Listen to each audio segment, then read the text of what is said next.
I'm Hannah. I usually use H on everything because it's just easier to work into layouts, so you can kind of see how nerdy this design stuff gets. I come from a very general graphic design background, so I didn't graduate college fully intending to just do lettering for publishers. And in fact, most people don't even know that it's its own kind of thing. So I sort of come at this from kind of combining experience from doing print work. How do I do live transcriptions? Ah, here we go. There we go. Enable. All right, I think that's working. Yep, okay, it is. I can see it. Sweet. Live translate. Line. Okay. Anyway, so I come from a background that kind of pulls from my experience in print and marketing production, as well as a little bit of UX and front end design. Can pull those kinds of disciplines into lettering as well. So I'm going to have a more general take. I've lettered about, I think, 12 books now. So the first one was quite a roller coaster. Didn't know what I was doing. I had taken over a style guide from another very talented designer. And luckily, that publisher was willing to work with me and learn how to put the book together the way they wanted it, in a way that made sense for both readers as well as their printers.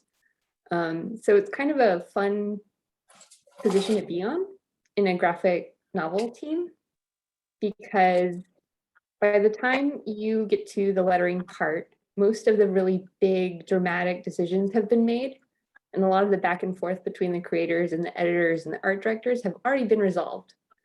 So it's I have a lot of fun with it because it gave me experience and a peek into the design process of creating a graphic novel without the entirety of like actually owning the whole graphic novel. So I feel like it's a really great entry level position for getting involved with graphic novels in the publishing industry. And I've designed my talk to both cover for anyone who's interested in doing that, as well as if you're just making a comic for yourself, some little things that you can pick up. So hopefully there's a little bit of something for everyone. I can't cover like absolutely every last little detail.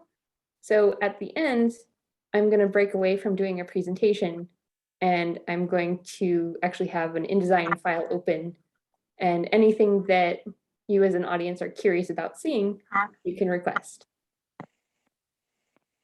So I hope that sounds fun. So I'm going to go ahead and share my screen. So I have a presentation. And here it is. So I put this together a couple weeks ago, and then Tom heard about it because I was like kind of using it as a status update in the graphic novel intensive. I was like, I have to work on this lettering thing. So Tom very kindly invited me to give this presentation to SAW members as well. So I'm really excited to get to kind of get more use out of this. And one thing I'd really like to do is turn this into a video at some point. So definitely taking feedback on it. If there's anything that needs clarification, just let me know. I'm happy to hear. So lettering. And here is my contact information. I'll also review it at the end. This is kind of a little primer on lettering. And we'll start with this question, which is, what is good comics lettering? So you might think that it looks nice, or, it's super fancy or something. But in my opinion, I kind of step back from that a little bit. And we get to this goal, which is it leads the reader through a comic. That's the number one thing that good comics lettering does for the reader. It should be legible. It should be easy to follow. The reader shouldn't question where they're supposed to go. On the other side, though, should be implemented without suffering. So I'm not going to ever claim that lettering is like super fun or exciting. It's not. But if you're suffering while you're lettering, there might be a technique you can pick up to make it like less suffering. And the idea of implementing lettering in an easy way goes for both the designer as well as the other people who work with a lettering file, such as the printer, such as the publisher, anyone who has to open the file and look at it. If you can implement it without suffering, then that's good lettering. I just sort of bring this up because sometimes there's one thing that old school like indie zinesters as well as like super fancy Marvel and DC artists tend to agree on is that, you know, it's not real lettering unless it's like hand lettered completely the whole way through, and that's not quite true. Digital lettering can look quite good as well. Hand lettering doesn't necessarily make something automatically better. But I hope that I'll be able to kind of like show you guys. So we're going to look at lettering through a few different kind of steps in the process. And we're going to look at some of the things you look at when you first get a whole book, some decisions that impact the entire book. And this will be kind of the longest part because there's a lot of things that you can think through in order to make your lettering easy to implement and easy to read. Then we're going to look at spreads and pages. Typically, comics are not in single pages, and this can be very confusing for those who are working with web comics that update a page at a time. We're looking at this from a print perspective, so most pages are doubled up in spreads. Then we're going to look at individual panels. We're going to look at some stylistic things to look out for when you're putting your panels together, as well as some little tricks to make it easier to fit giant gabs of text in.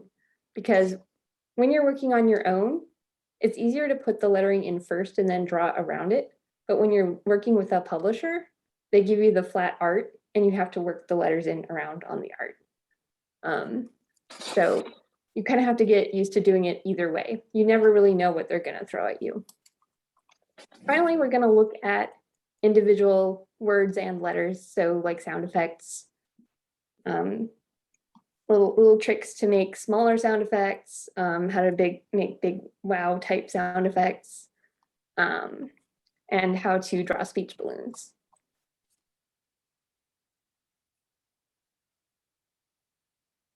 Yeah, wow, a book. I hope that that's a very exciting book.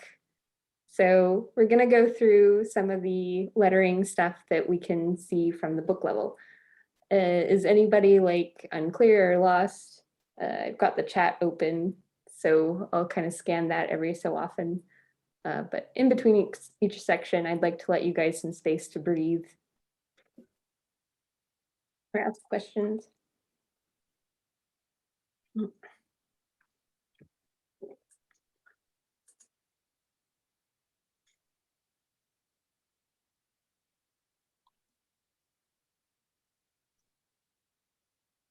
All right, well, let's just continue now that I have you as my captive audience. We're going to talk about, wow, a book, putting that together. So the big decision, and this is what trips up a lot of people, is choosing a typeface and or drawing your own. So I'm going to talk about some aspects of typefaces that have nothing to do with how they like look. It's not purely an aesthetic decision. So we're going to kind of step away from aesthetics and we're going to look at mechanical aspects of typefaces that aren't apparent. They're not intuitive. They're not something that you would know about or be able to guess unless you're like really nerdy and messing with typefaces a whole bunch and messing with print production software. And print production software is not like as fun or as tactile as Photoshop, so a lot of people don't know about these things. So we're first going to look at the legibility of a typeface. I think this is the most important aspect. Legibility is one of those confusing things where it is pass-fail. If the reader can't read the typeface that you've chosen, they're not going to read your comic, and your whole comic's just going to flop. Like, it doesn't matter how pretty the art is. If they can't make it through your comic, they're not going to read it. On the other hand, though, there are different degrees of subjectivity to legibility. So you'll get a lot of discussions about what is the most legible font, or what is the most, readable, can people with reading disabilities read this font? Stuff like that. It's inconclusive. It varies hugely from reader to reader. So there isn't a big catch-all, the most legible thing. It is, so that's how it's kind of simultaneously like, you can really mess this up, but on the other hand, there's a lot of different options that are great for this. So I'm going to look at some aspects of legibility. And this has to do with typeface anatomy. So when you're browsing different typefaces, and there's like infinite typefaces out there, they're made by people. So there's always new typefaces coming out. And you can get a typeface from either a designer, or you can get it off of a free typeface repository like Google Fonts, which is great. And even like typefaces that come with your computer are available, like you can use those. But when you're looking at your typefaces, here are the three main things that I find tell me whether a typeface is going to be easy to work with in a comic. And this is very specifically for comics. So the three things that I look at are X height, and the bowl of a letter, and the counter of a letter.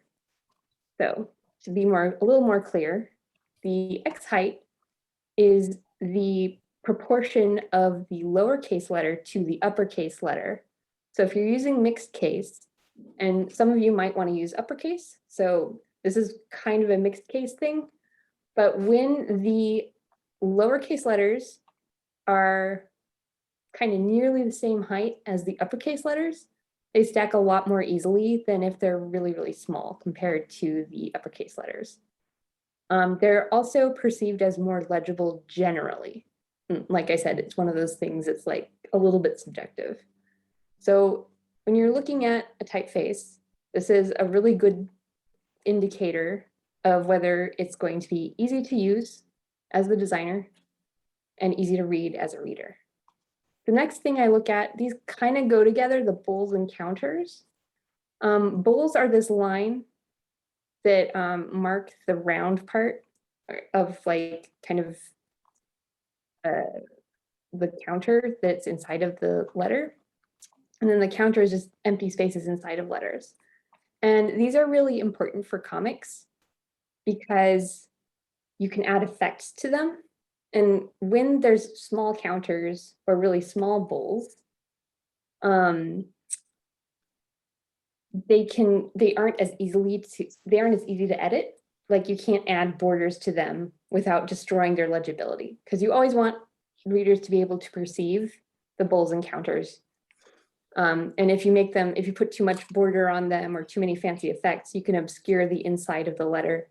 And it just doesn't look great, and it's also a little bit illegible. I'm not sure if there's much of a difference between readability and legibility. I kind of treat them as the same. That's a really interesting question. I'll have to look up if there is more of a difference. But you just want people to be able to read your comic easily. That's the goal of legibility.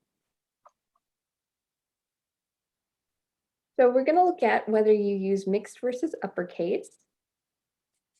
Typically in the past, uppercase was used in comics because they didn't have computers. So they were doing stuff like handwriting every letter. And uppercase letters were cheaper because the letterer only has to draw I think 3 lines, one for the top and bottom of the letter and one for the middle part of the letter. When you add a lowercase letter to the mix, you have to draw a couple of extra lines to delineate how, like, where those lowercase letters go. So uppercase letters were a little bit cheaper for a lot of text. But we do have computers now. So your options are going to be kind of, your options are a little bit more varied now. You're not restricted to uppercase unless you're going for that kind of classic golden age, silver age look. A lot of publishers who are picking up graphic novels, I've noticed that they prefer mixed case because prose books are in mixed case. So you can kind of see how different types of letters stack here. Mixed case tends to have a little bit more breathing room in between each line of letters, whereas uppercase tends to kind of block itself in a little bit more. So depending on the look that you want, these are both viable. I usually tend to use mixed case though. So we'll also be looking at, what color should your text be? So typically I just use 100% black ink on white containers, and that's because it's always going to be legible. That ink is always available no matter what printer you're using. And also there's just this little thing where graphic novels use a lot more ink per page than prose books, so they're a lot heavier. And if you make some elements use paper color, which is white, instead of ink, it can make your book somewhat lighter and cheaper to ship. It's a little bit microscopic, but when you think about possibly making a bestseller novel that's like 18 million copies, if you can save a couple bucks or two, that's always a nice thing to do. And here's where I'm going to talk about leading a little bit. So comics can have much tighter leading than prose, but it's not required. And what makes a layout look professional is that the same leading is maintained throughout the comic. So whatever you decide on this, you kind of want to commit to it for your whole project. And there are some comics that use really loose leading too. And this tends to make the prose read a little bit slower. So if you want to slow your reader down, if you want a really slow rolling book, maybe use looser leading. But if you have like really chatty characters, you have lots of text that you have to put in or small pages, then tighter leading might be a better option. Oops, sorry. Next, we're going to talk about kind of the mechanical hidden bits of typefaces that most people aren't aware of. They're just kind of I'm not looking at the chat, by the way, so feel free to discuss things, but I am trying to just kind of get through this presentation.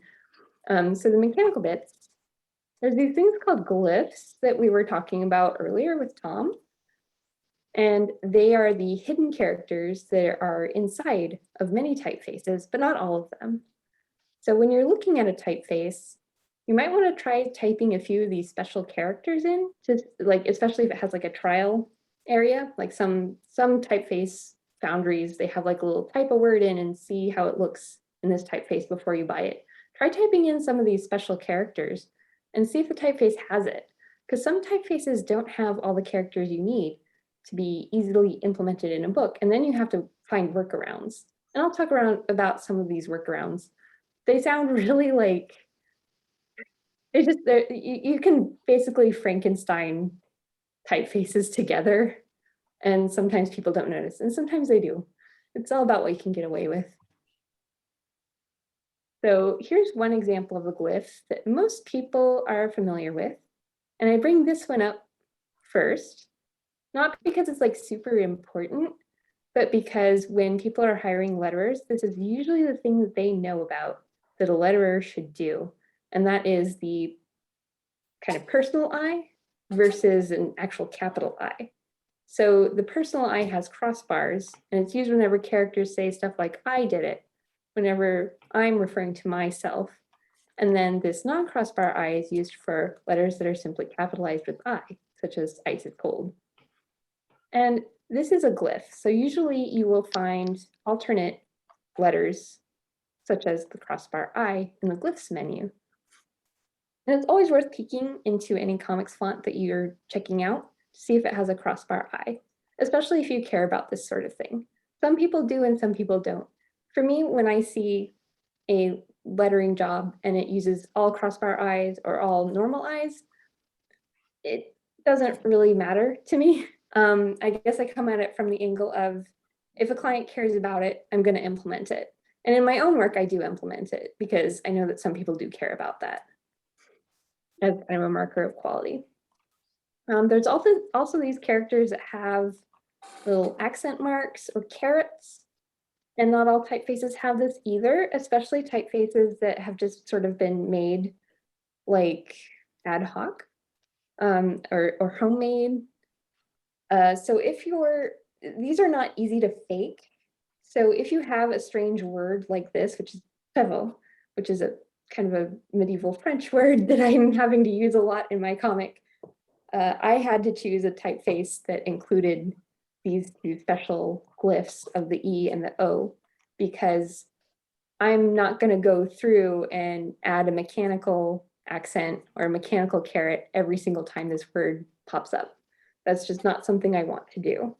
I think that would cause me suffering. So that's not easy to fake or easy to Frankenstein, because I can't just stick in an E and an O from another typeface in this instance. So when I chose a typeface, I made sure that it had these two characters. And typefaces, they can come with regular bold italic fonts. These are not deal breakers if they're not present. Not every typeface comes with these, or even any combination of these. Some typefaces have like an excess abundance of like super bold, extra bold, narrow, stuff like that. But this is all, you can fake it. Like, these are not like deal breakers like the characters from the previous slide were. There are ways to cheat this quite simply, and you can automate it as well. Oops, I put the mixed case versus upcase somewhere else, so sorry about that. So we're going to look at one more typeface anatomy thing, which is ascenders and descenders. So if you're looking at a typeface, you're going to want it to stack easily. And ascenders and descenders are going to cause you a lot of trouble if they're really, really long. So I just made an example here. And usually the word I actually hear is crashing, but I think of it as bunking. You just don't want things to bunk into each other. You don't want them to create tangents with each other as you're stacking them in your text.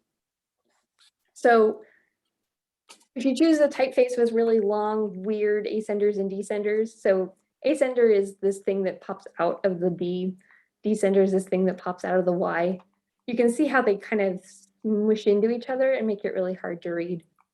And you kind of just want to save this kind of typeface for like a wedding invitation anyway. There's no reason to get super fancy. Just want something that's a little bit more mechanically friendly. Then another thing that you want to look into is how much does this typeface cost to use? And typically, if you're just making your own comic by yourself, there's a lot of designers who let you have their typefaces for free. And there's also single person use licenses that are fairly, manageable. Like usually I'll happily pay $30 for a good typeface. I feel like I should support people who design their own typefaces. It's not something I usually do for myself. So when someone is very passionate about it, I like to support that because that just means more typefaces in the world. But there's plenty of free ones like on Google Fonts. You can, like I said, you can also grab them off your own machine. Machines come with typefaces that have commercial licenses built in, so you don't have to worry about anything like that as you make your comic. And then finally, there's also this aspect of exclusivity. So you can make your own typeface and it will be wholly exclusive to you, no problem. A lot of these free typefaces and cheaper typefaces, they're a little bit less exclusive just because they're so much more accessible. So if you want to make sure that your comic has a unique look, you might want to look into designing your own typeface, I'm sure you could probably like hire someone to design one as well. Sometimes when I work with publishers, they actually have typefaces designed in-house for really specific uses, and I'm only allowed to use those typefaces for those projects. So it is something that, you know, if it matters to you, maybe look into this. Maybe, you know, a typeface that you find on a website isn't your jam for this reason, and that's totally fine. I do recommend maybe looking into making your own typeface rather than committing to hand drawing everything up front, if you can, because if you make your own typeface, you're just hand drawing the letters and then the computer is just repeating them for you. And then finally, you can look at aesthetic. Now's the fun part. Now you can kind of compare the different typefaces to each other. And you can say, okay, well, this one has a really fun looking A, you know, stuff like that. The stuff where you kind of match things to your project and you can be a little bit fussier about it. So here's one thing that I like to do when I'm comparing different typefaces. I'll take a test page and I'll slot in a different typeface on each test page so that I have a concrete example of what everything looks like. This gives me kind of like, instead of just conjecture of, oh, I just like this typeface better, I can actually see how it relates to the imagery on the page. Also, clients really love this. They love having options kind of simplified and narrowed down, and makes the decision easy for them. So if you're working for a client, this is one of the fastest ways to get brownie points, just give them options up front. And it also helps so that you don't have to completely redo the whole book if you choose something and they don't like it. You never really want to do that. You always want them to know what you're going to do. All right, so that was that section. I'll give a little brief pause just to kind of catch my breath. I'll see chat if anything else is being said.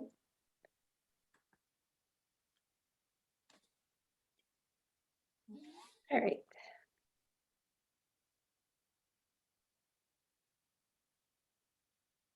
Yeah, always give yourself room to explore and experiment. I find that typography and lettering can be a little bit more unforgiving and rigid than drawing, but I think there's room to mess around with things too.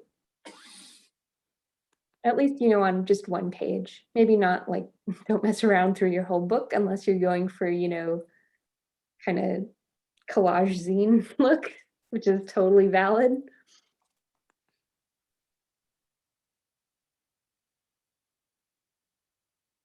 When you're designing your own, how do you make sure the ascenders and descenders aren't too long? Do you just experiment? And would you do multiple versions of each letter so that they have variation? Yes, you would. There's ways I have not designed my own typeface, but typefaces I've used have multiple glyphs that cycle through automatically. There's some magic that happens that the computer just does to make it look a little more hand-drawn. And the more glyphs you include, the more organic and random it looks. And so when you're designing your own, what you want to do is set up rulers and kind of draw according to different rules. You know, designing your own typeface is kind of its own thing. So it's like a whole field of study and skill. And that's why I don't really do it. I like to rely on the efforts of other people who are really passionate about it and who have made a lot of typefaces and kind of understand the different proportions of the letters. But if you want to pick it up for yourself, like there's never a better time to pick up some new ability than like right now and work through it. But usually you'll use something like rulers and an Eames guide if you're just completely hand drawing them. All right, so we're going to look at pages and spreads. And the big thing that we're wondering about this aspect of lettering is where can my text exist on the page? It can exist in a whole lot of different places. So the first thing I thought to show you guys was bleeds and margins, which is where text cannot go, except during very special circumstances. So one thing that you want to be aware of as you're making your graphic novel is if you have access to full bleed spreads. Like, are you using a printer that can print all the way to the edge of the page or not? Some printers can, some printers can't. If you're just printing off your own home printer, you might not be able to use the whole page like this. Either way, you kind of want at least, usually I just use like a 1/2 inch around the whole page and then a 1/4 inch for the extra bleed. And then I have like I have a full inch that's like 2 1/2 inches inside of the middle for the gutter, which is where the staples and the binding goes. So you typically want to leave your letters out of these kind of pink danger areas, because when the printer makes your book, they have to like chop the pages. So your letters could get chopped if they're up too close to the edge like this. Like, you don't have control over exactly where they're chopping a lot of times. And they've gotten, like, in my experience, they're extremely precise, but you just don't want to take that chance, because if they chop the wrong part of the page or they're just too close for whatever reason, you don't want to pull up a whole bunch of books just because you lettered them kind of too wildly. So typically you just stay away from the very edges of the page. You don't want to be in the middle of a spread, because that's where the staples will eat your letters. If you must like cross one of these areas, it can be artistically done. Just make sure that enough of the word is visible that people can infer it from context. Because it can be done. It's just, in general, you kind of want to avoid doing this, especially with speech bubbles and narration bubbles. You really don't want those crossing any of these areas. We're also going to look at font size. So when you're deciding, what typeface to use and how it fits on a page, you might be using a smaller typeface or a bigger typeface, depending on your audience. And also different typefaces, I just want to make this point, they can look like they're different sizes, even though they're the same size. And usually this is because of the X height. So as you can see, this more handwriting looking typeface has a smaller X height than this more mechanical one. So it looks a little bit smaller, even though it's not. So there isn't really a standard typeface size to put on your pages. That's why there isn't a standard. It depends on the typeface. So depending on how small your pages are, how much text you're trying to cram in, you can go kind of small. You can go pretty much as small as like 10 point. I think the Avatar, The Last Airbender books use like 10 point typeface. I'd have to double check. But for early reader and like kind of books for a lot younger readers that don't have as many words, you can go up to like 15 point, 16 point. Like, you can get big horsey typefaces. And generally you also want to keep these the same for the whole book. But I felt like this fit better in like how much space you have for these typefaces. Also going to talk about tracking. So in most typefaces, this is solved for you up front. The computer just takes care of it for you. If you're hand writing these, you do have to like manage the tracking yourself. And tracking just is the space between all the letters in a word.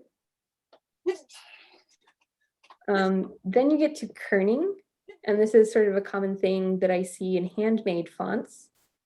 So usually the computer handles all the tracking, but the kerning between, particularly in V and A, because they both have these diagonals that sort of fit in each other, the computer will decide that the letting is fine, or the tracking is fine between them, but it's actually not. So you often have to kern those letters together if you have a homemade typeface or if you made your own.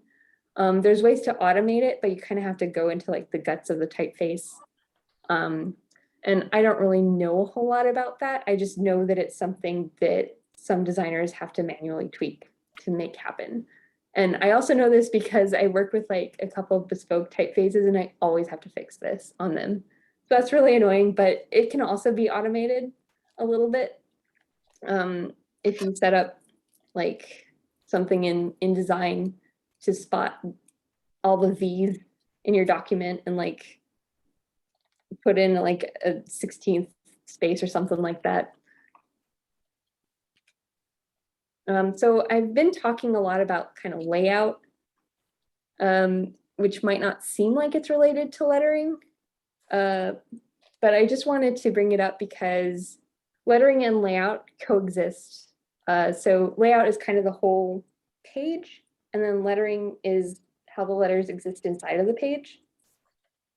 So this might seem like confusing or unrelated, but they have a really close connection to each other. And this connection is how English readers read. They first scan to the right, and then at the end of the paragraph, their eye jumps diagonally to the left to find the next line in the paragraph. And what we as letterers and designers want to do is play into the reader's expectations to make things easy for them to find.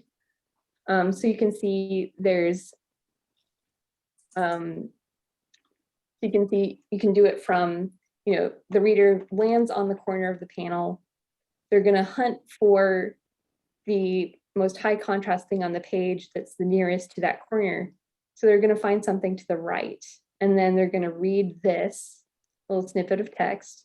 Then they're going to hunt for something else once they've finished that text. Going to read that. Then they're going to hunt, they're either going to scan all the way to the left and maybe spot some of the picture there, or they're just going to go down to this speech bubble. And either path is fine. You just don't want to give them like a choose your own adventure between two different like speech bubbles, because then they'll read the speech bubbles out of order. But it's usually while people are reading comics, they're not totally paying attention to the artwork. They are paying a lot more attention to the lettering.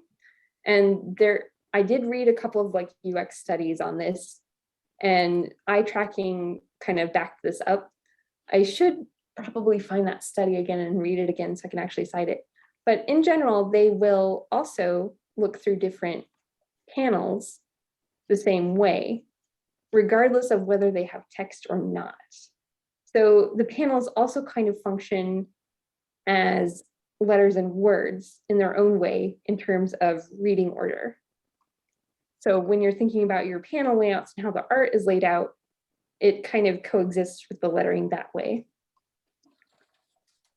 So here's a little experiment I did with a layout that doesn't really have any lettering, but it still follows the Z-shaped eye path. So this is how people are still going to read your images, even if there aren't any letters. So that's lettering without lettering.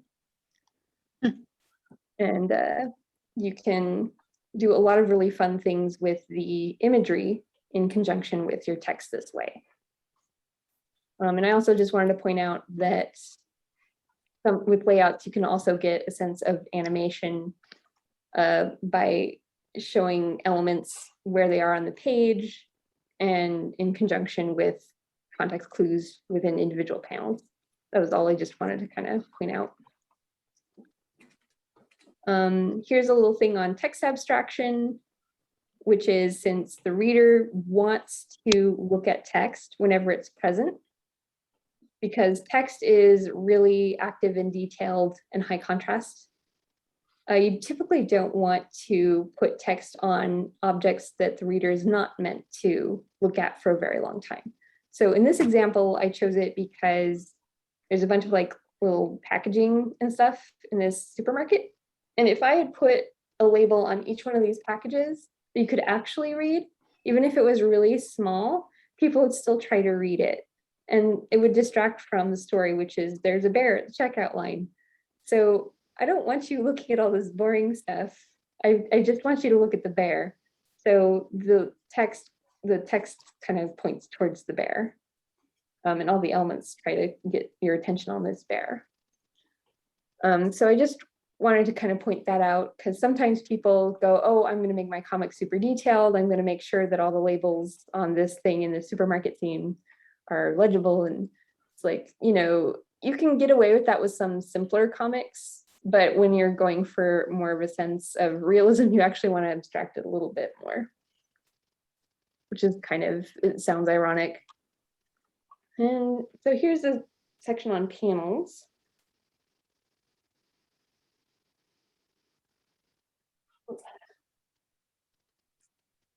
Oh yeah, I see calligrapher. I have been asked what my opinion on calligrapher is. I don't have one. I've never needed to make my own typeface. I'm really happy with typefaces that I find. And when I work with a client, they usually don't want a new typeface made because it's expensive. So they'll usually just ship me typefaces that they want me to use. And most of what I want to portray is just kind of being really flexible because a lot of times clients will take away options from you that you're used to using. So being flexible and kind of looking for details that are still helpful, I think is, I think that that's something that's really wise to keep in mind when you're working with other people. When you're working by yourself, of course, you can just, you know, do whatever you want. Pointers to eye tracking studies about how people read comics. I will look that up. I think about it a lot. I'll try and find that for you, but they have done studies, and it is how people read these comics.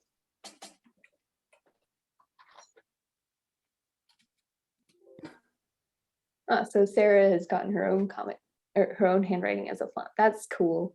Yeah, like one of my friends made her handwriting into a typeface, and she uses it on her comic, and it looks awesome. Like it looks great.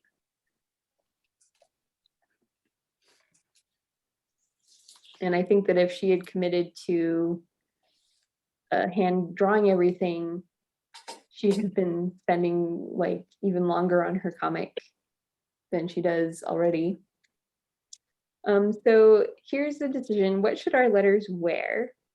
So what I'm talking about with this is speech bubble stylization.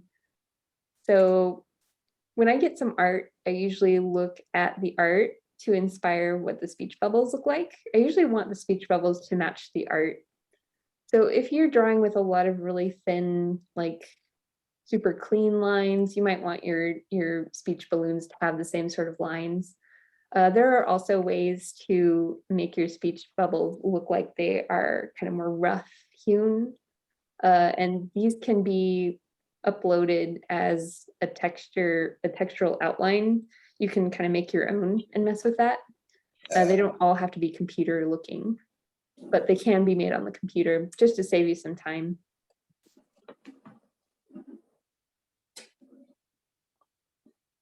As far as like the margins within the speech bubbles, I feel like a minimum of 1 letter space is a good minimum, but this is just a starting place. Just like everything that I'm portraying here, everything's kind of a starting place.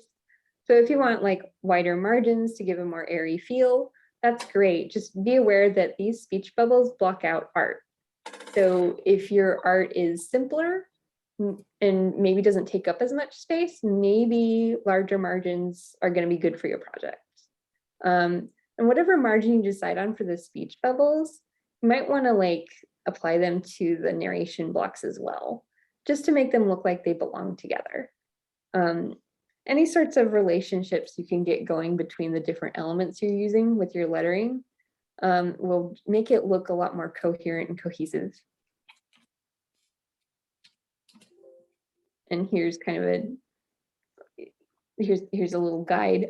So I kind of came into lettering like completely backwards. So I learned to do pretty much everything in InDesign, and this isn't like the best way. It's not a way that I can like advocate absolutely everyone use, but InDesign has this nice feature where it will show you margins on your object. I haven't figured out how to replicate it in Illustrator quite yet. And Illustrator is what most letterers use. but I'll be happy to show you that during the live demonstration if you guys want. So here's an instance where I also wanted to kind of like show little tricks for if you have a lot of text that you really need to fit into a speech balloon and into a panel. You kind of want to avoid this here where the speech balloons are kind of like rubbing up against the borders like this or against character art. This is called a tangent. It just makes things look kind of stressful. And it kind of looks a little bit messy. So here's one option that you can do is to just make the speech balloons cross things deliberately. You might not have enough margin space between panels to do this, and the client might not want this. This isn't a very popular method, but I think it looks cute. I think it's worth keeping in mind as a possibility. There's also this where you clip the balloon to the corner so that it looks like it's cropped a little bit. And this is also kind of crossing over a bit, but you can see how I had to realign the text a little bit. So instead of just being like a diamond shape, like how you usually have to form a paragraph into a speech bubble, I had to make this into more of a triangle. It looks down like, or a half diamond. There's also this where you can like clip things behind characters. That's kind of, it varies. Some clients really like this, and some clients only want it for special occasions. So this is usually a last effort thing, just because it takes more effort than all of these other techniques. So I only do this when I have like absolutely no other choice, even though I think it looks cute too. I'm not sure if it's the best solution for this particular panel, but it's just here as an example. So, and typically when I get a new project, here's kind of the order that I implement the text in case this is helpful. So first I get the raw text and the font formatting in. So I'll place the text inside of the InDesign document and separate it out into text frames. And in InDesign, it links everything through something called a story, which is like an invisible thread that keeps all of the text frames as part of one document, so that I can then go through and apply a typeface all at once. Oh, sorry, this is, okay, I need to redo this slide, but ignore this for a second. Okay, so anyway, so then I'll separate the story out and make sure that everything's on its own page. Then I do the text frames, which is like the speech bubble, like bubbles behind the text, because the text informs how big the bubbles will be. And then I draw the tails, and then I merge the tails into the text frames, and then I do clipping and masking. This just seems to make it a lot easier to just get through everything if I have a specific order that I'm supposed to do everything. I don't really like doing a page at a time because I have to switch between different kinds of tasks as I go. So I usually just like to view the whole book as like each stage goes through the whole book. And that keeps things a lot more even, and it keeps me from stressing out over the really tough pages, and I can ask a lot of questions of the client or whoever I'm working with before I start doing the really fancy stuff that might need some input or feedback. It's just in general, when you're doing lettering, I think it's better to look at it as a whole book rather than doing it from page to page. And finally, here's words and letters, which I thought there's just a whole lot to do with this stuff. So I just thought I'd do a live demonstration and answer questions of anything that you guys might want to see implemented. If you don't know how to make little sound effects, or if you don't know how to draw them, you can just sort of ask whatever interests you. So I'm going to stop the share for a second. Let you guys kind of digest whatever you need to. I'll get the live demo open.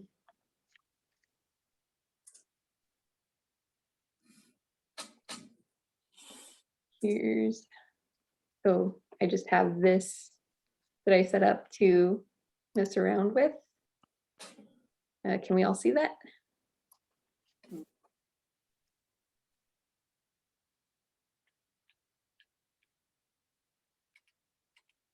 So here's some art that I just have that's blank. If you guys want to check it out. Yeah, and I'm open to like suggestions too. If you're a letterer and you're just kind of sitting in to like see what other letterers do. If you spotted something that you want to suggest, or if you have a question about, that's cool too. Yeah, like I think that it's helpful to view comics as a thing that you can learn more about, and that you can definitely get a lot of crossover between user experience and comics, because comics are a user experience. Like, are they able to read the story? Are they able to see the characters? And that can run against, I guess, most impressions of comics as being this kind of instinctual thing that you just magically know how to do or just work your way through. So that's why lettering is often just not very fun. But you can have fun with it. It's not inherently like fun or expressive or anything, but you can have fun with it. Would I do a page at a time if I lettered in Illustrator? Yeah, so that's where I come from with my lettering. I want to do as much as possible in InDesign, but it can cause some glitching and errors if I use too many art elements.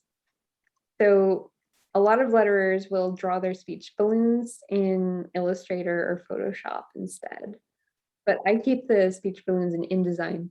And the reason I'm kind of like a little bit hesitant to like wholly say, oh, do everything in InDesign is because I know it causes errors. Like when I export a PDF, it'll sometimes shift everything up by 1 pixel and it ruins everything. So there's often a little bit of like kind of brute forcing fixes and things like that. It can be a little bit frustrating. InDesign has a lot of weird bugs.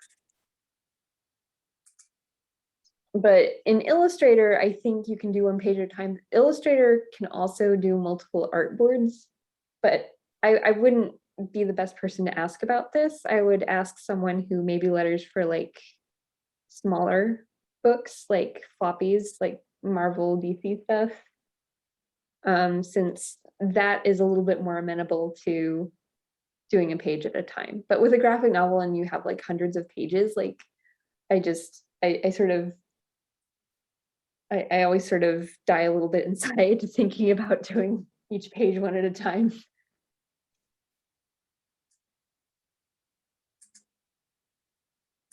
Always use show hidden characters. See if I can do that.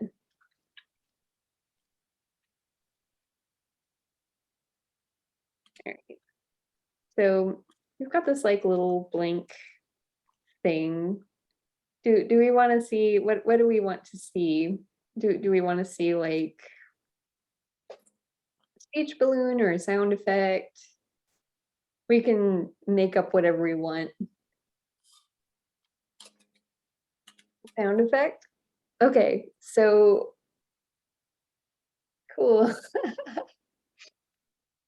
Layout choices. So I did the initial layout of this in InDesign actually, and I put all the letters in, and then I drew panels in InDesign, and then I copy pasted them into Photoshop so that when I brought this back in, all the panels would fit.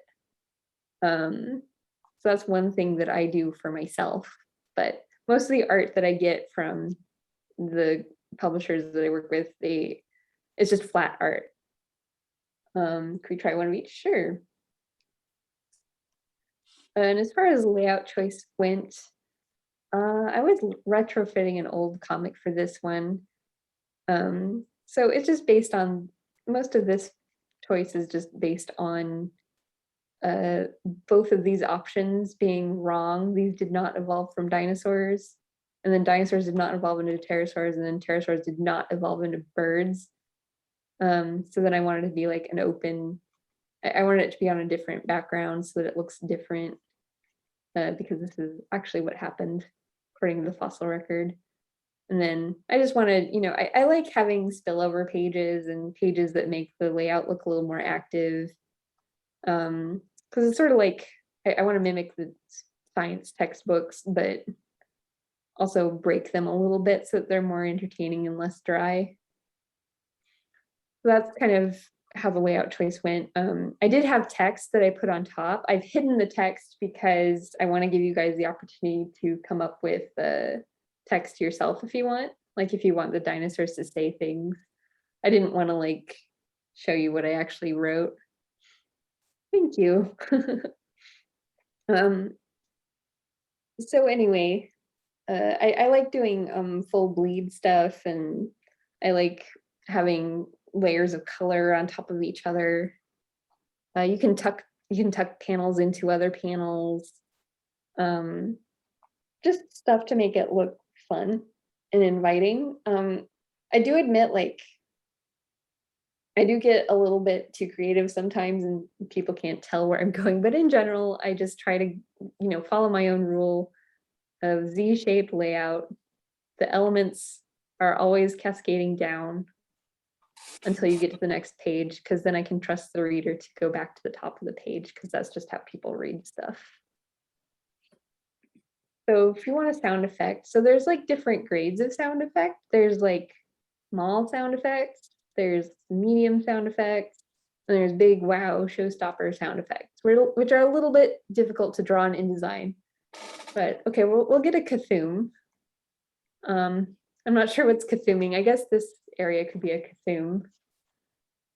And I don't know if you can see my layers. My layers here, I tend to separate the art on the bottom layer, put the bubbles under the panels, then I put the panels, then I put the letters on top.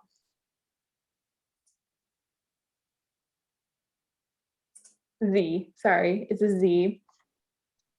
I'm not sure if the closed captions are keeping up with my mumble mouth. No, they're really not. It's not a mumble metal, it's a mumble mouth.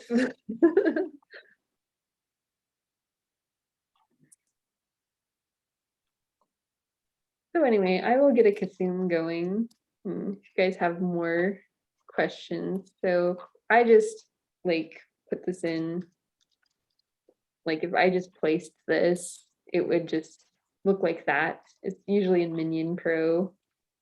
But if we want to make kind of maybe an arc, we draw the arc first and we make sure that it's like fully transparent. I'm just gonna get this here. So there's like a little arc there. I usually lock the art layer too, so it's there. It's just you can't see it because it's transparent. So what we can do is we can get this zoom, use type on text tool, and we hover over it until it has that plus sign. Then we can just add that, and we can start messing around with it.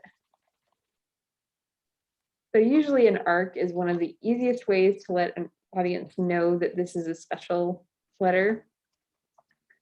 Like pay attention to this word as something that's not like, it's not like, I lost my train of thought because I'm like trying to pay attention to like transcript chat as well as this like typography chat. So I chose Futura for this comic because it's all about taking a textbook and breaking it, and Futura is a very textbook font to me. It's also really legible. The X height isn't as high as most like comic typefaces are, but I don't really let that stop me. It also has a lot of different faces, and I'm gonna knock, and as you can see, I kind of made it a little too big for the line. Sometimes you have to adjust the line after you put the text on here. So here's our Cthulhu. And so it's already set in bold. Usually I white out the sound effects just to make them look more interesting. When we reverse out the text, they look a lot more interesting, especially if we're like committing to black ink on white speech bubbles. Like if you white out the text and reverse it on a solid background, that can make it look extremely interesting. So here's one thing that I brought up earlier. It's you can fake bold. So if this bold is not bold enough for you, you can add an outline and you can actually make it a lot more bold. And that's where this thing with the bowls and the counters comes in, because if you make it too bold, it just kind of becomes illegible.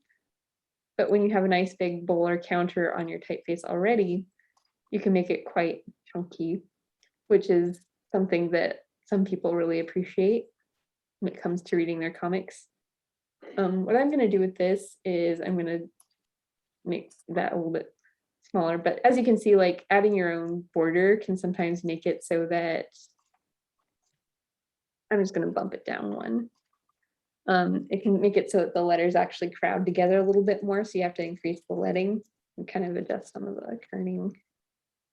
And what you can also do is whenever you have a K and an A together, you can actually bump up the baseline of the letter, and you can fit them together. You can fit them together a little bit more. Just look for spaces where letters can fit together more closely. You can just kind of make it look a little more fun. Maybe this is a really chaotic zoom. I don't know. So anyway, since I used the outline to make these letters a little bit thicker, see if I have one left over. No, I don't. You might want to put a black outline around letters like this, and the way you can do that is with an outer glow effect. But you have to adjust it a little bit to make sure it's not screen.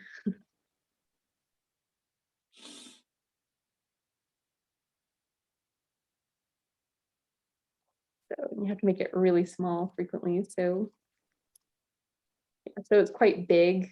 You can see it's quite big. So if you make the spread 100% and then do really microscopic increments until you get a border that you like.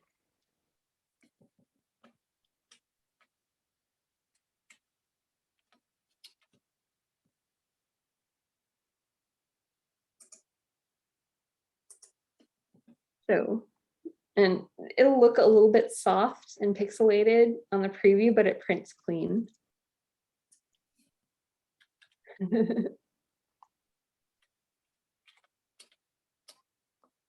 One character at a time to get variation. Yeah, so InDesign has some little funny things you can do to really mess with it. And, you can just blow it up if you want. If you need, you can adjust where it appears. I'm not quite sure what's Cthulhu here, but it's the action shot. I also kind of designed my talk so that I don't really go into a lot of how to lay out a speech bubble, because I feel like blambot.com does a much better job of it, and I would just be sort of repeating what it says. So I'm just going to type that in there. They have a tutorial about how to set up individual speech bubbles and stuff. And it's how I learned how to do it when I got my first job doing my own style guide for a graphic novel, which was the Archie comics. Yeah, Blambot's great. It also has great fonts and they're highly legible, and yeah, I'm excited for that book too. Really looking forward to it, because lettering is not something that has a whole lot of super public figures involved with it. It is sort of invisible. And And the whole art of lettering is to invisibly move your reader through the comic, so it's not super glamorous or anything. But like I said, there's reasons to enjoy it.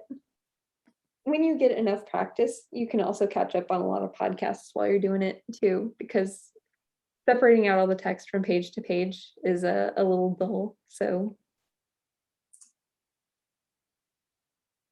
oh, thank you, Sarah. I hope it was helpful. So if you want to see like the actual letters and bubbles that I put in,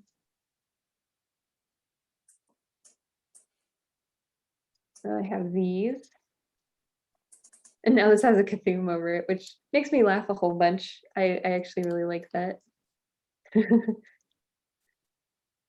cares about science? Cthulhu. But I just wanted to show you guys how you can get InDesign to make a little margin for you. A lot of people just sort of eyeball this. And to an extent, I do as well. As you can see, it's not super precisely arranged onto this. But it's helpful. Like it can just show you where stuff is.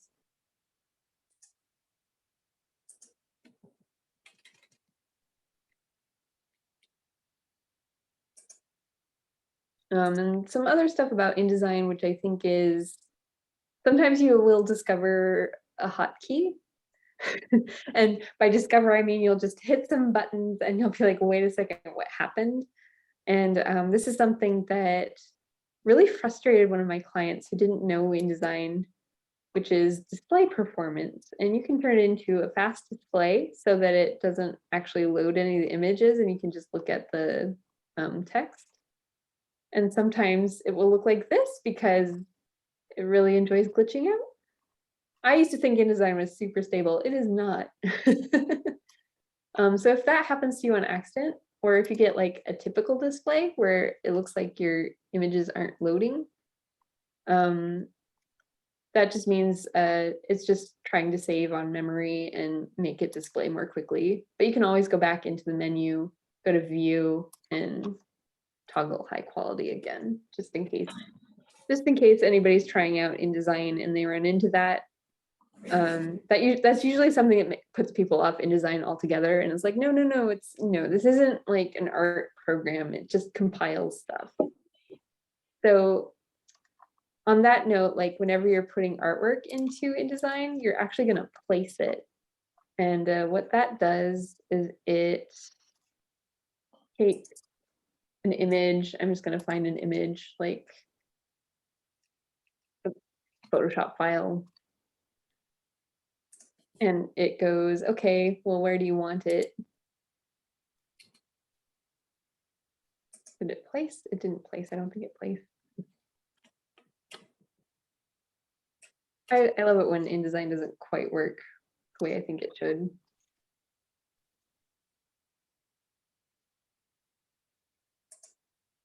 All right, so now you can see it's on my cursor and you can just place it. So the reason you do that is because InDesign is not actually showing the artwork, it's linking to the artwork like it's a website that's gathering it from somewhere else. And typically when you like finish lettering something, you hit something called package and it'll grab all the files for you and put them all in one file, and you have to ship the whole file back to the client because the artwork is still separate. And sometimes if you've edited the artwork, you have to get the artwork back to the client somehow. So I thought that was really interesting. A lot of people don't really know about that.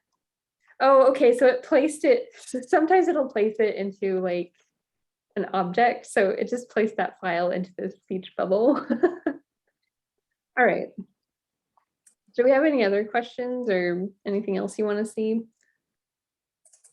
If you just want to hang out and chat comics, or if you have like comics that you want to share, woes or frustrations.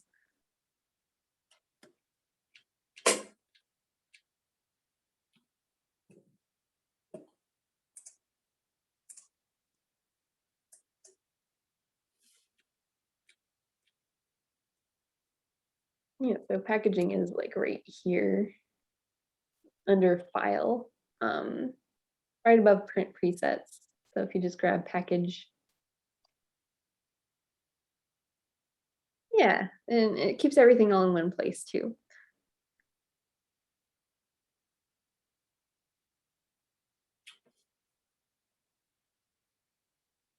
Have I seen any savvy use of footnotes or citations in nonfiction work?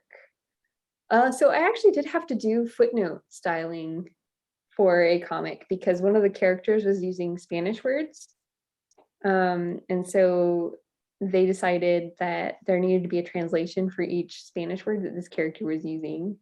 So she was saying like stuff like, oh, mija, yeah, like, you know, my daughter, I think. Well, for how much I worked with Spanish, I haven't picked up a whole lot of it. But I do love working on localization because I learned this sound effects in other languages, which is very, very cute and very funny because the words look look very funny.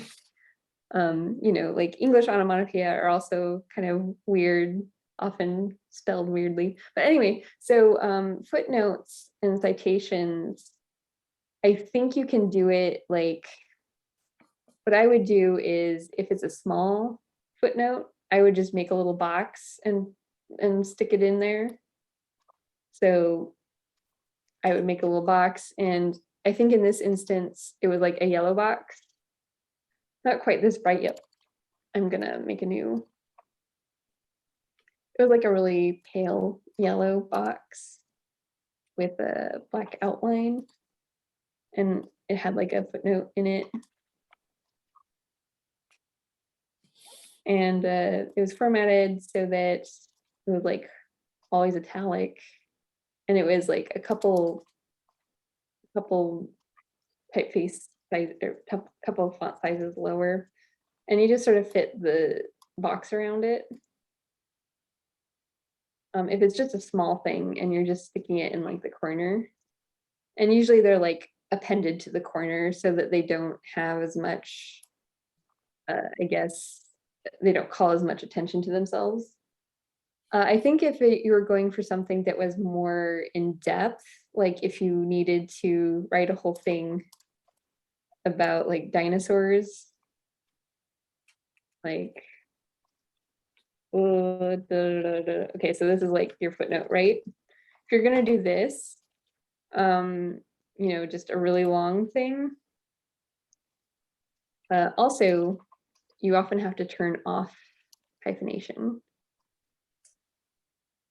or else it'll hyphenate stuff for you, and hyphenation just looks kind of bad. So I would definitely set this as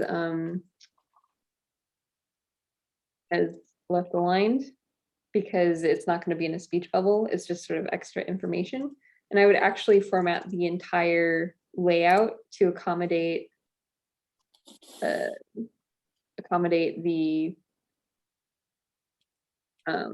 footnotes. Sorry, I'm having trouble getting. Okay, so this isn't a masking layer. But I would actually make sure that, you know, the artwork wasn't overlapping the footnotes, and just kind of call them out this way.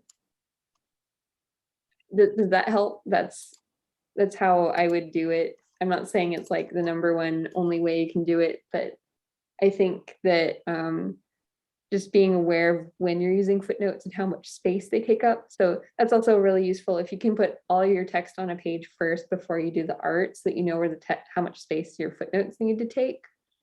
That would really help you standardize how big those footnotes are. And it would really help make sure that people can actually still read them and maybe even want to read them. I know that I often have like trouble focusing on keeping track of whatever I'm reading and then taking a break to look at a footnote. But they are really wonderful for including, you know, extra stuff and citations and so forth. What you can also do is if it's information that's not important to the reader on that specific page, you can you know, put a little number 1 or number 2 next to the thing that you want to highlight as a footnote later. You can put all your citations in the back of the book as like full text. There are some comics that actually have commentary done this way, where the creator just sort of comments what they were thinking on each page.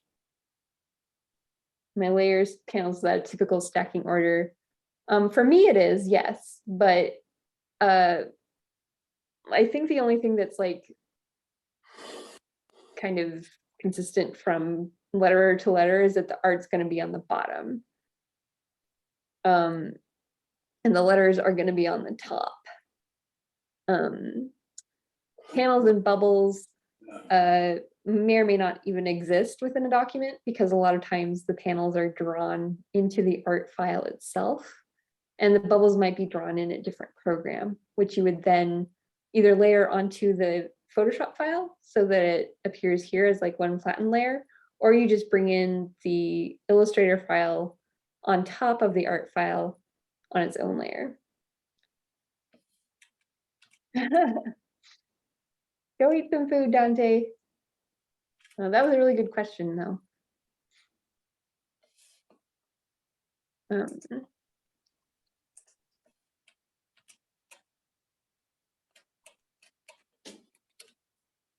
So yeah, I think that's a couple of quick tips I can show, unless you have like a specific what's on layer 5. I put this layer in for audience suggestions. This is not a typical layer at all. But some files that I've worked with have over 10 layers, because there were different things that the original designer had to put in. Like when I'm working on a localization project that's putting the book into another language, they'll have some leftover stuff from when they originally printed the book in English. So there's a lot of variation depending on your project, and I definitely want people to walk away thinking that they can accomplish their project and there isn't like a strict kind of structure or set of rules. Hey, you're really struggling with too much text. Yeah, like it can be really hard because you don't actually have a whole lot of space for anything in a comic. You don't have a whole lot of space for the artwork. You don't have a whole lot of space for the text. They both have to coexist.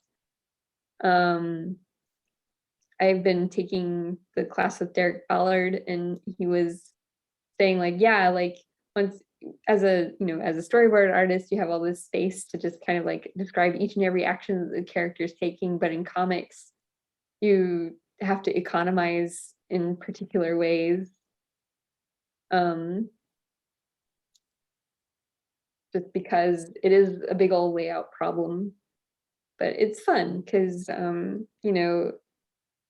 like I sort of felt like I was pressured a little bit into being more of a graphic designer than an illustrator, just because, it was viewed as a more stable like profession, and it's not, no, not in any case. But it's fun because the things that I learned as a designer are very helpful for making comics, and I am grateful for them that way. That resolving everything as a layout problem is just very interesting and fun for me. I know it's not fun for everyone though, so if I can help, that's cool.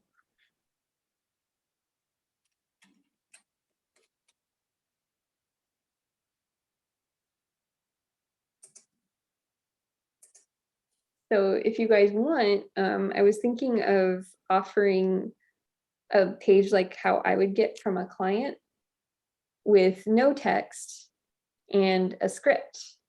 And if you want, I can post it to the network, and you can take the blank page and my script and you can try out lettering for yourself if you want like a start to a lettering portfolio, or if you just want to try it out. I think I'm going to do that after I wrap up here. I think we're kind of coming up to the end of the event, right? So Do I have any examples of how I plot out my pages starting with script before art? Yeah, I do. It's not easy for me to share it within InDesign. So maybe I can just show a thumbnail in the network, but it would require me opening up my Google account and like all my various documents there that, you know, probably shouldn't be sharing on a recorded Zoom call. No worries. I just thought it was really interesting. When I talked to you previously with your concept of like figure out where the words go first and then put the art around it. So you're not covering up art later with the words that need to go there. So I think that's a really interesting design perspective. Oh, thank you. I think it's ideal. Like if I had my way, I would be a letterer on projects with publishers, and I would be also the layout artist, and I would be defining the layout for the artist to draw. But so far I've been very lucky in that a lot of the artists that I've worked with have actually plotted out their layout. They kind of guess at how much space the words take up. So that results in editing words sometimes. So it depends on how like easygoing the editor is about that. Because sometimes the editors are just like, no, like this script is approved for whatever reason. Like there might be multiple people with a stake in the script and it would be too much like trouble to fix it. And also in general, the art just doesn't get edited after it comes to me. Like it's pretty much finalized. They don't really want to bug the artist again. So I have a question. If I'm making a comic and I have too many words to put into a panel, is it better to change the font size? Like, can you ever sneak away with that? Or is it better just to like cut words and just figure out how to have less words and keep the font size consistent? So it really depends, because if you change the typeface size or the font size, like it can have additional meaning within the context of a comic. So you want to be really careful about it, because when you make the text smaller, it comes across as whispering. So if the character is not like lowering their voice, then you kind of want to keep the typeface the same so that you can use the size of your typeface to indicate different aspects of what's going on in the comic. It's a good point. I hadn't thought about that. Thank you. Yeah, so you just that's why it's like, you know, whatever you do, just make it consistent so that when you make changes, it feels meaningful. But if you're just trying to cram everything into the space, then absolutely not. Like don't don't just make things smaller, or don't squish it. But what you can do is, if it's not quite fitting, there's a little bit of squishing you can do with the tracking. There's a little bit of squishing already. I have like tracking set at -20 on this. So if it's not quite fitting or it just looks a little too close to the edge, you can actually adjust the tracking a little bit. And you can also adjust the width of the letters themselves up to about like 94%. And then after that, people can tell that you squished them. And also some other things you can do, if your ascenders or descenders are too long, you can frequently get away with making them shorter like this and then bumping them up one. But sometimes people catch on and they tell you not to do that. So I'm a little bit of a sneaky designer. Like sometimes if I'm asked to do something, I'm just like, okay, I'm gonna see if I can get away with this.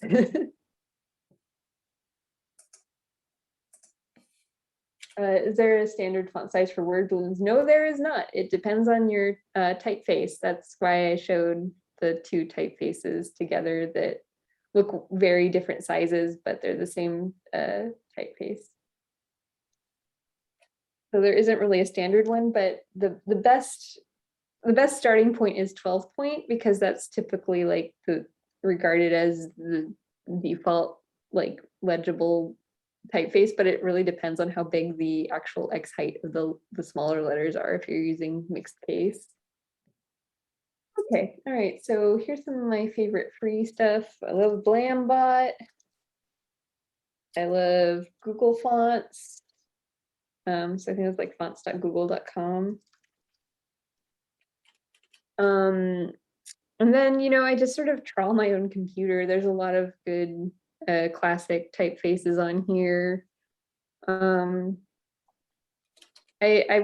would stay away from like kind of the conglomerating typeface gathering sites. I think there's like Font Squirrel or something. If they're proposing like premium typefaces but for free or like pirating it, I'd be a little bit wary of that just because you don't know what's coming with that typeface. I think a lot of individual typeface designers offer a few freebies every now and then, but you kind of have to like seek out specific ones. Man, it's really been a while since I kind of had my hand on the pulse of that. I used to kind of look out for that kind of thing, and I haven't in a long time. I think just with comics, though, I think it's just important to understand that even though they came from hand lettered background for good reasons, like practical reasons, like we're not like tied to it. And even though there's like, and I feel like there's like kind of a contingent of people who will, you know, bemoan the death of hand lettering, but I don't know, like when I think about it, it's just sort of like not everybody has the wrist for that. Like, you know, and it doesn't make it less valid. Just whatever makes your comic exist is good. And from you know, the same kind of a different side of the same perspective, it's like if you don't know how to use these digital programs and you're hand lettering, that's great too. Like just whatever is making your comic exist is a good option for you. Just make sure you're not like suffering, because I don't think that like toiling over something for longer than you need to is a particularly good use of anyone's time. Yeah, save yours for drawing. Can you import an InDesign font into a Procreate project? I imagine you can. Like the typefaces aren't unique to InDesign. They just pull from whatever's installed in your computer. So whenever you pull up, whenever you install a typeface into your font book, it should be available in all of your programs. Just however you do that. I don't really work with Procreate. That's like an iPad thing, right? So just install it on your iPad and it should be available. But I don't know how Procreate works exactly, so I could be wrong. So yeah, that's lettering. Anything else or? Oh yeah, there is also this thing where it's like people want the hand lettered look, but they want the ease of the layout with like letters. So they'll like print out the letters that they've arranged in InDesign or whatever and trace over them on a paper. And it's like, okay, well, that's great, but you just added a big old step to your process. And like, is it important enough for you to do that? And sometimes it is, but more often than not, it's better to just focus on making sure your project exists.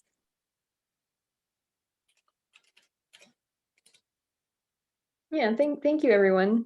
So just be sure to go out and just, you know, start lettering. And I hope that this has sort of eased some of the anxiety around it. It can be kind of stressful, just because, you know, there's not a big passionate community about it.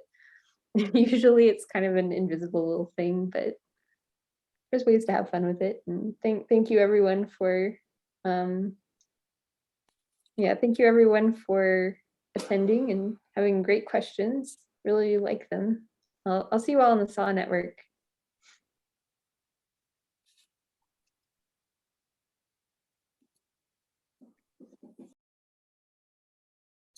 Have a good night. Bye, everyone. gang. You. I thank you so much. Thank you. That was Yes, so thanks, great. Heather. I hope Very that much wasn't too much appreciated. information. Yeah. That worked out good. Thanks Good night, again. everybody.